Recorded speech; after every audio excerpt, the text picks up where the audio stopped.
Welcome back to my YouTube channel with education. तो पिछले video में मैंने संयुक्त राष्ट्र संघ के बारे में बताया था, उसके उद्देश्य के बारे में बताया था और आज मैं उसकी संरचना में महासभा के बारे में बताने वाली हूँ। तो वीडियो अच्छा लगे तो प्लीज़ मेरे वीडियो को लाइक करें और चैनल को सब्सक्राइब करें। तो चलिए स्टार्ट करते हैं। महासभा, ठीक है। तो ये यूएनओ की संरचना में संयुक्त राष्ट्र चार्टर के अध्याय 3 के अनुच्छेद 7 के अनुसार इस संगठन के 6 प्रमुख अंग होते हैं। यानी कि यूएनओ के कितने अंग थे? 6 अंग हैं, जो कि मैंने पिछले वीडियो में आपको बताया है गाइस, ठीक है।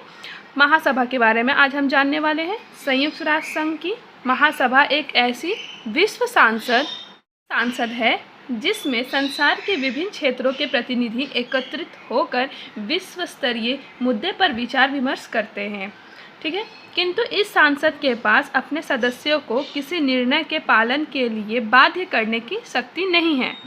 महासभा का नियमित अधिवेशन हर वर्ष सितंबर के तीसरे मंगलवार को प्रारंभ होकर दिसंबर के मध्य तक चलता है।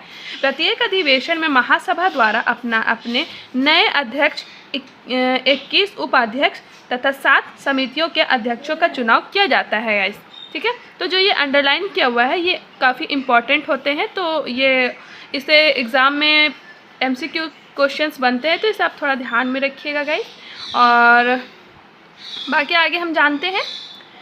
नियमित अधिवेशन के अलावा सुरक्षा परिषद की सिफारिश, सदस्य राष्ट्रों की मांग या अन्य राष्ट्रों का समर्थन प्राप्त किसी एक सदस्य की मांग पर महासभा का विशेष अधिवेशन भी बुलाया जा सकता है।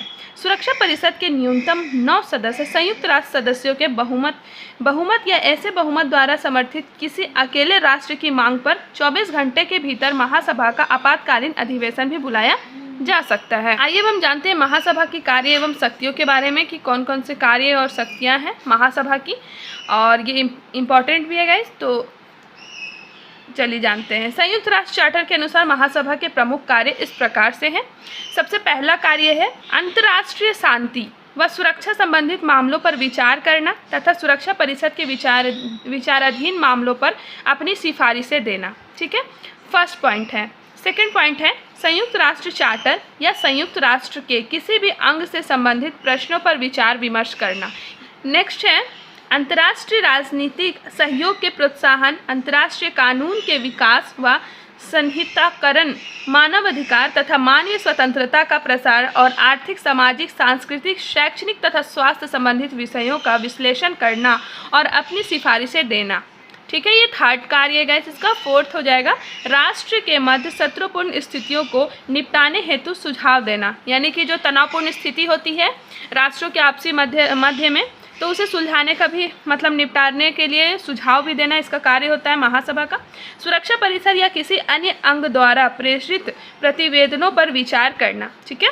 फिर हो जाएगा 6 नंबर संयुक्त राष्ट्र के आय व्यय विवरणों पर विचार तथा सदस्य राष्ट्रों के मध्य उनके योगदान के अनुपात में धनराशि का विभाजन करना। सुरक्षा परिषद के अस्थायी सदस्यों, आर्थिक व सामाजिक परिषद के सदस्यों, न्याय परिषद के सदस्य सुरक्षा परिषद के साथ मिलकर के अंतर्राष्ट्रीय न्यायालय के न्यायाधीशों और सुरक्षा परिषद की सिफारिश पर महासचिव का चयन करना, ये भी इसका एक कार्य है, ठीक है। और गाइस इन सारे पॉइंट्स के अलावा भी इनके महासभा के कुछ कार्य हैं, वो है इसके अलावा महासभा अपने 2/3 बहुमत द्वारा इस बात का निर्णय कर सकती है कि विश्व शांति को कहाँ, कब और किस प्रकार खतरा पैदा हो रहा है और इसे निपटाने हेतु क्या क्या उपाय हमें अपनाने चाहिए। अब हम जानेंगे कि महासभा की समितियाँ कितनी हैं, ठीक है। महासभा अपने कार्य को 7 प्रमुख समितियों के मध्यस्थता से करता है, ठीक है। पहला है अंतर्राष्ट्रीय सुरक्षा एवं निरस्त्रीकरण समिति, विशेष राजनीतिक समिति, ठीक है। दूसरा है आर्थिक एवं वित्तीय समिति। तीसरा सामाजिक, मानवीय एवं सांस्कृतिक समिति। चौथा हो जाएगा विउपनिवेशीकरण समिति। 5वां प्रशासन एवं बजट समिति, कानूनी समिति। इनके अलावा महासभा की सामान्य समिति में महासभा अध्यक्ष, 21 उपाध्यक्ष और 7 समिति के प्रमुख तथा परिचय पत्र समिति के अध्यक्ष शामिल होते हैं। तो ये इस तरीके से हम इसके समिति के बारे में जान गए हैं, ठीक है गाइस। अब हम जानेंगे इसके कुछ सहायक अंगों के बारे में गाइस। तो यह है महासभा किन्हीं विशिष्ट मामलों के संबंध में तटस्थ समिति व आयोग का गठन भी करती है, जो उन मामलों का अध्ययन करके अपने प्रतिवेदन महासभा के समक्ष प्रस्तुत करते हैं। ऐसे तथ्य आयोगों एवं समितियों में प्रमुख है मानवाधिकार आयोग, शांति रक्षा मिशन से संबंधित विशेष समिति,